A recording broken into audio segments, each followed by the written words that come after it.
Hello friends, तो चलिए आज एक और नई इंटरेस्टिंग वीडियो में आपका स्वागत है। आज हम दिखाने वाले हैं आपको dynamic filter dynamic data validation. इसमें क्या होगा कि जैसे अगर आप जो वर्ड यहाँ पर फाइंड करेंगे उससे रिलेटेड नाम, मतलब उस वर्ड को फाइंड करके जिस जिस नाम में वो वर्ड होगा वो वर्ड क्या जो है ड्रॉप डाउन आपको दिखाई देगा।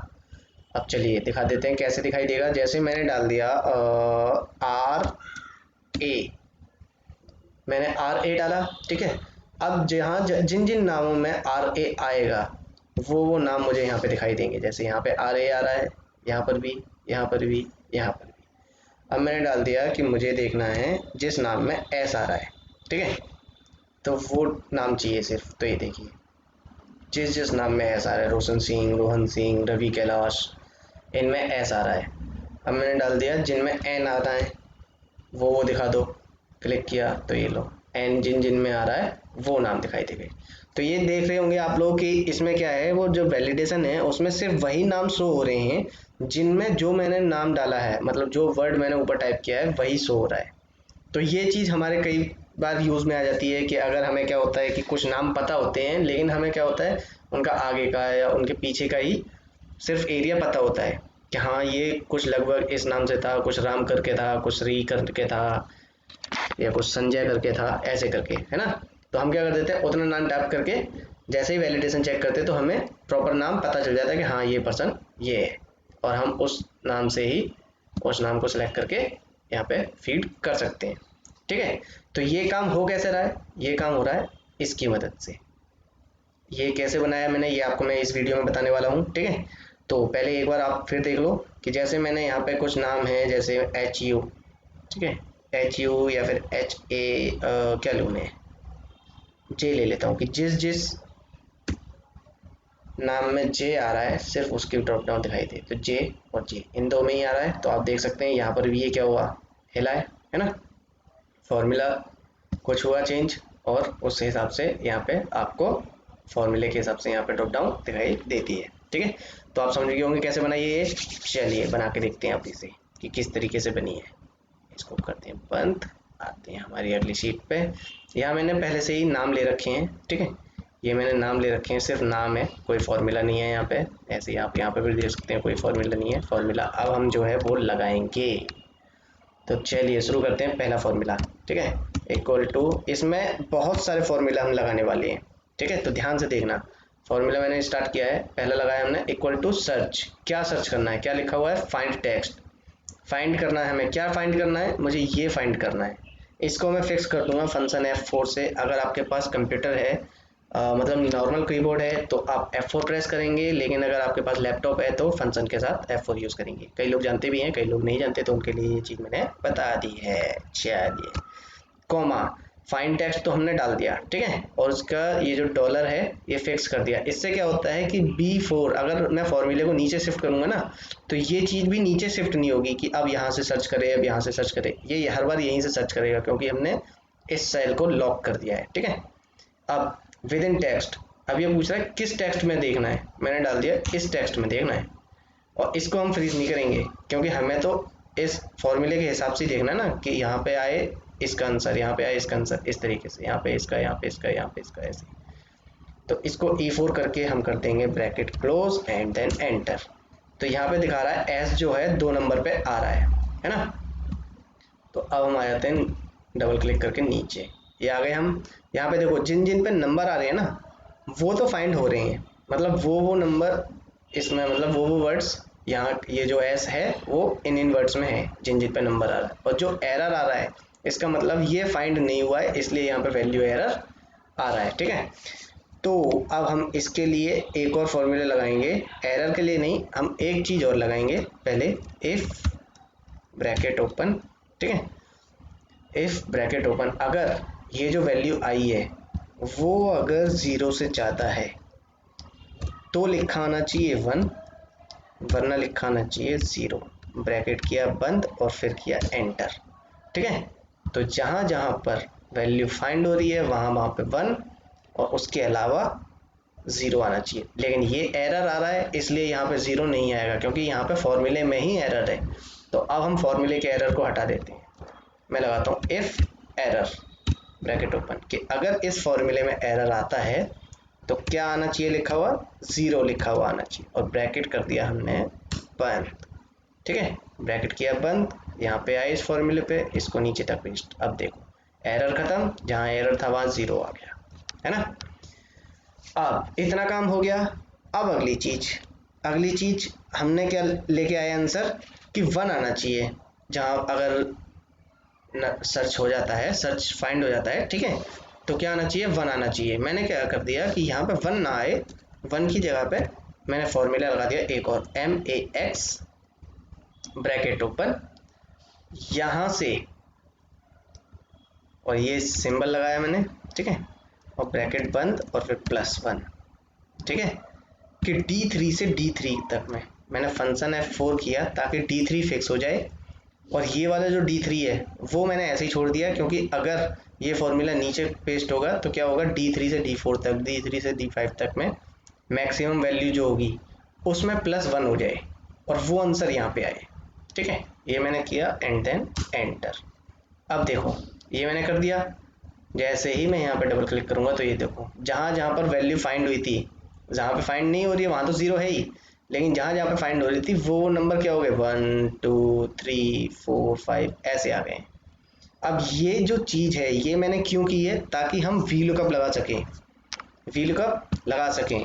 कैसे, 1 2 3 4 5 6 7 8 जितने भी नाम है, ठीक है, हम ऐसे भी कर सकते थे कि 1 2 हो गया, उसके बाद 3 4 5 ऐसे भी डबल क्लिक करके भी वैल्यू आ जाती, ठीक है, लेकिन मैंने कर दिया, चलो कोई दिक्कत नहीं है। अब हम लगाते हैं वी लुकअप। वी लुकअप कई लोगों को आता भी होगा ये चीज़, कि अगर ये वैल्यू इस टेबल में, इसको भी मैं फिक्स कर देता हूँ फंक्शन F4 के साथ, अगर ये वैल्यू मतलब ये वैल्यू इस टेबल के अंदर फाइंड होती है तो इस टेबल के अंदर जहां भी फाइंड होती है वहां का सेकंड कॉलम कौन सा हो गया, ये फर्स्ट और ये सेकंड, तो सेकंड कॉलम हमें शो हो जाए। ठीक है, एग्जैक्ट मैच चाहिए, ब्रैकेट बंद और एंटर। अब देखो पहला नंबर कहाँ है, यहाँ पे पहले नंबर के आगे क्या है, MS धोनी आ गया। अब मैं यही फॉर्मूला नीचे डबल क्लिक किया, कॉपी पेस्ट कर दिया, तो ये देखो MS धोनी। दूसरे नंबर पे क्या है, सचिन तेंदुलकर आ गया। तीसरे नंबर पे क्या है, सुरेश रैना। तीसरा नंबर कहाँ है, यहाँ पे, तो तीसरा नंबर सुरेश रैना आ गया। चौथा क्रिस गेल, पांचवा सहवाग, ये हो गया। अब यहाँ पर भी वैल्यू एरर आ रहा है, इसको भी हम इफ एरर लगा के वैल्यू को क्लियर कर देंगे। मैंने लगाया कॉमा, खाली आए, अगर एरर आता है तो खाली आए, ठीक है, और मैंने कर दिया ब्रैकेट बंद करके एंटर, और ये डबल क्लिक करके ये देखो जहाँ जहाँ एरर आता है वो ब्लैंक हो गया है। ठीक है, ब्लैंक हो गया है। अब हम आते हैं आगे, अब हमारा अगला फॉर्मूला देख के परेशान हो गए हो कोई बात नहीं, थोड़ा बहुत होना पड़ता है जब सीखना होता है तो। चलिए, ऑफसेट।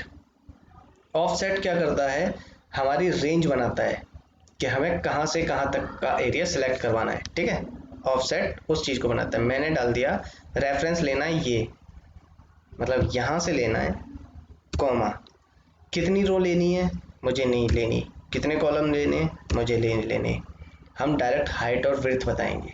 ठीक है, कि कितनी हाइट और कितनी विड्थ। तो मैंने डाल दिया कि मुझे हाइट कितनी चाहिए, इस रेफरेंस से मुझे हाइट चाहिए जहाँ तक भी ये नाम आ रहे हैं, और नाम कहाँ तक आ रहे हैं, यहाँ तक आ रहे हैं। ठीक है, अब ये नाम यहाँ तक भी आ सकते हैं, यहाँ तक भी, क्योंकि यहाँ तो फॉर्मूला लगा है।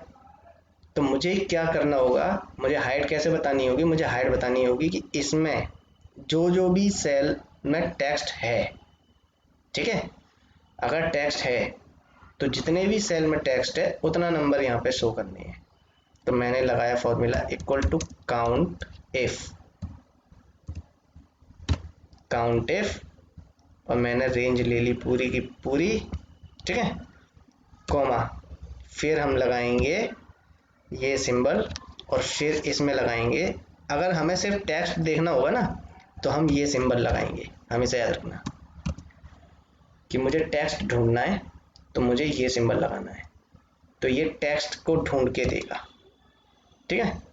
फिर कॉमा, कितनी विड्थ, विड्थ कौन सी है, बस एक ही कॉलम है ना, एक ही है, तो एक डाल के हम कर देंगे ब्रैकेट बंद और फिर कर देंगे एंटर।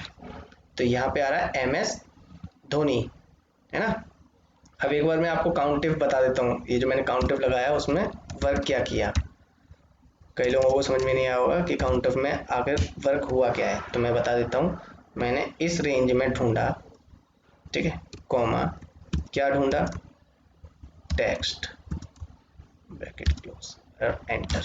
तो कितना आ रहा है, 5। टेक्स्ट कितने कॉलम में है, 5 में, है ना। ये दोनों खाली हैं इसलिए नहीं ढूंढ के दे रहा।